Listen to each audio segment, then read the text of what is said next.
The easy way to vlogging with your iPhone, just add water. No, don't do that. It's not like it will kill your iPhone if you have iPhone 6 or later. It's not very good for the mic audio recording though. Instead, add this, the VideoMic Me-L from Røde. I don't think my Sony can focus on this anyway. Now why is this the easiest? I have to go back to the original VideoMic Me. This works with a headphone jack. Back at those days, I used my iPhone 5S. I just plug it in. You can just take video like this. I actually done a lot of Snapchat like this.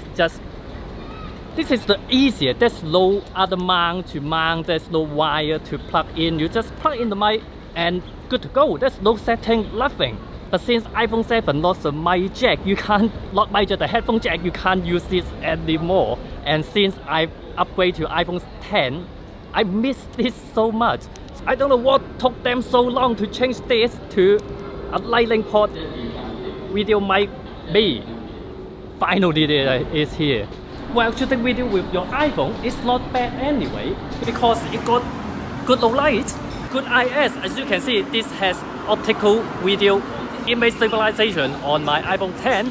Actually, even the built-in mic on my iPhone is not too bad. I'm actually quite surprised that those built-in mic, those tiny little built-in mic, small as a sesame seed, they are actually not that bad. So why did I say that I still want an external mic? The built-in mic already pretty good, but when you plug in an external mic, it's just imperfect. I mean, I'm not an audiophile, but I think the difference is really noticeable. It's really obvious, especially the noise level, the ambient noise level, so much lower, and the sound quality is just better. Well, you probably can't tell if you're on a mobile phone speaker, but if you put on a headphone or if you try on a computer, you will hear the difference. It's obvious to me. It's just richer. Can you describe like this? Now again, this is built-in mic, and then this is VideoMic Me. It can hear the difference, right? Especially in Hong Kong, it's so noisy. Just like next to a bus, VideoMic Me. This is next to a bus. Again, VideoMic Me. I mean, isn't this the easiest way? I mean, well, maybe that's like the first thing you will get when you want to shoot video with your iPhone. Because with your iPhone, well, you can add a lens, you can add lights, something like that. But I really think the first thing you should do is give it a better mic. And it's so simple like this. Okay, what's in the box when you buy this in a box? Well, for a mic this size, this small, the box is actually quite large. There you go. I don't really like this dead cat. It's the same size as the last one. This is last VideoMic Me.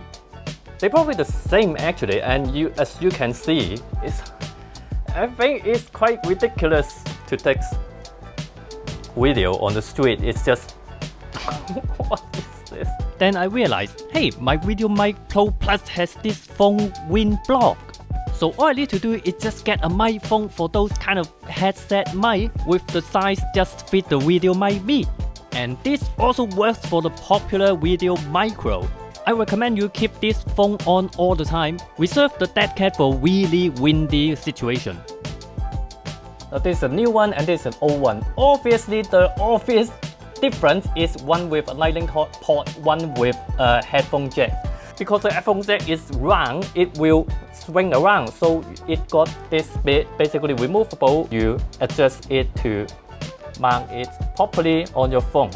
With the old one, when you're using it, you don't really want to touch the mic, not just because of the noise that you will get into the recording, but also because it is a headphone jack. Any slightly movement might get some noise into because of the connection. You might get some noise into your recording. The new one is less problem with that. I like this a lot because it just plugs into the RødeLink port and then it's also already quite secure. You don't really want to have this kind of bump noise into the mic, but if you accidentally touch the mic or something like that, it don't really give you those kind of electronic noise because of the connection. They do come with this mount thing. I mean, basically it works like the old one, but I don't really think it's necessary, so I will just leave it in the box. Both the new and the old one got a headphone jack at the back. Plug this in and plug in your headphone, your earphone, a normal earphone. Now with this, when you're filming, you can hear everything from this mic. Yeah. And I think it works for music as well. Oh, it's working. Hang on, is it stereo? Yes, it's stereo. I mean, as you know, all of us have to have an adapter to use our normal headphone jack headphone. If you want, you can just use this as an adapter. Although it's a rather big adapter, but it works. So ever since the original VideoMic Me, I think this is really perfect for anyone who want to start taking video with your iPhone, doing YouTube with your iPhone, or people like me who already have a big camera for shooting video, shooting YouTube, but want a second camera. Well, a lot of people using the Sony RX100 VI for a second camera. I mean, you can get so much better video on the Sony RX100 VI, but for audio, this is so much better. I don't really know which one to pick. This great visual, image quality is great. This though got better audio, so I don't know. I can't answer that question yet. Need more time.